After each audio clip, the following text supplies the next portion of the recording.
Olá, meus queridos. Vamos falar um pouquinho sobre responsabilidade civil. Até porque depois dos tempos que nós estamos passando, a gente vai ter muito a discutir sobre o tema. E o tema de hoje, perquirindo o nosso caminhar, já que estamos pensando nos elementos indispensáveis para falar da responsabilidade civil extracontratual aqui, né? A gente vai falar sobre a conduta, que é o comportamento humano indispensável para que haja caracterização da responsabilidade civil, que a gente tem conduta, nexo e dano. Dentro da conduta, a gente tem que lembrar um aspecto muito interessante. A conduta humana, ela, em regra, gera responsabilidade se ela causar algum dano derivado daquela conduta. Óbvio, nexo causal.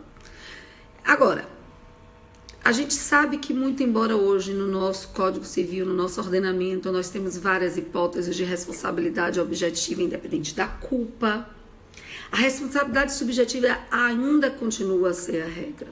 E quando eu falo que a responsabilidade subjetiva ainda continua a ser a regra, significa dizer que aquele que alega o fato tem um ônus probatório da comprovação da culpa do outro. Primeiro ponto é distinguir a responsabilidade objetiva da responsabilidade pautada na culpa presumida. Porque no Código de 16 nós temos algumas hipóteses em que a culpa era presumida. Quando você fala de culpa presumida, você inverte o ônus probatório.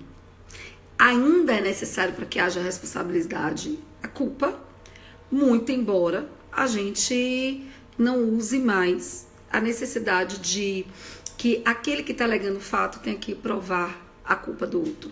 Se há inversão do ônus probatório, sou eu que tenho que provar, eu que estou sendo acusado de algo, eu que tenho que provar que agi sem culpa. Então, quando você fala de culpa presumida, a consequência é a inversão do ônus probatório. É diferente da responsabilidade objetiva. Porque na responsabilidade objetiva, se não é pressuposto se provar a culpa, não há se nem falar em ônus probatório da culpa, porque ninguém tem que provar a culpa, nem a culpa serve como fundamento para se eximir da responsabilidade. Esse é o primeiro ponto. Segundo ponto, a gente sabe que o direito civil, para falar em responsabilidade civil, ele não distingue se há culpa ou se há dolo. Para o direito civil, é a extensão do dano que vai dizer o quanto você deve indenizar. Agora, existem algumas legislações especiais que a gente ainda encontra na classificação da culpa a utilização de um critério para se aferir a responsabilidade civil. Por exemplo, o Código de Aeronáutica diz que só haverá responsabilidade do transportador meramente gratuito quando houver uma culpa grave.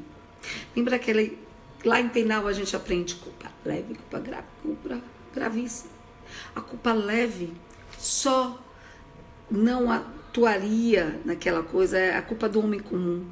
A culpa grave, você, muito embora, você releva os conhecimentos que você possa ter daquela consequência. É muito equiparado ao dolo, o préter doloso, né? O dolo eventual. Nesse caso, por exemplo, você que dá uma carona a um amigo e bebeu e está dirigindo, muito cuidado, porque se é caracterizado uma relação de transporte meramente gratuito, aqueles ônibus que os shoppings fazem para buscar o cliente em casa em outro ponto, muito embora ele não cobre diretamente pelo deslocamento, não é um transporte meramente gratuito, porque há um interesse numa recompensação indireta, ok? Bom, mas você que dá uma carona para um colega e ingeriu bebida alcoólica, mesmo que você não tivesse a intenção de causar culpa grave, possa ser que você seja responsabilizado. Então, nesses casos, muito embora, como regra geral do Código Civil, a gente não utiliza os critérios culpa leve, culpa grave, culpa gravíssima para estabelecer o dever de indenizar ou não, na legislação especial a gente ainda encontra. Cuidado você que vai usar os manuais, se o seu manual dizer estiver desatualizado, é possível que vocês se deparem com expressões latim para classificar culpa. Culpa em elegendo, culpa em vigilando. Gente, essas expressões eram utilizadas para que gerasse a presunção da culpa, no que hoje foi transformado em responsabilidade objetiva para a gente, que a responsabilidade objetiva é derivado pela responsabilidade pelos atos do outro. Então esqueçam essas expressões, plenamente prefeitos de conhecimento, porque na prática a gente não vai aplicar no nosso dia a dia. Eu realmente espero que tenha ajudado um pouco. Preparei um material muito legal para vocês, a aula tá legal.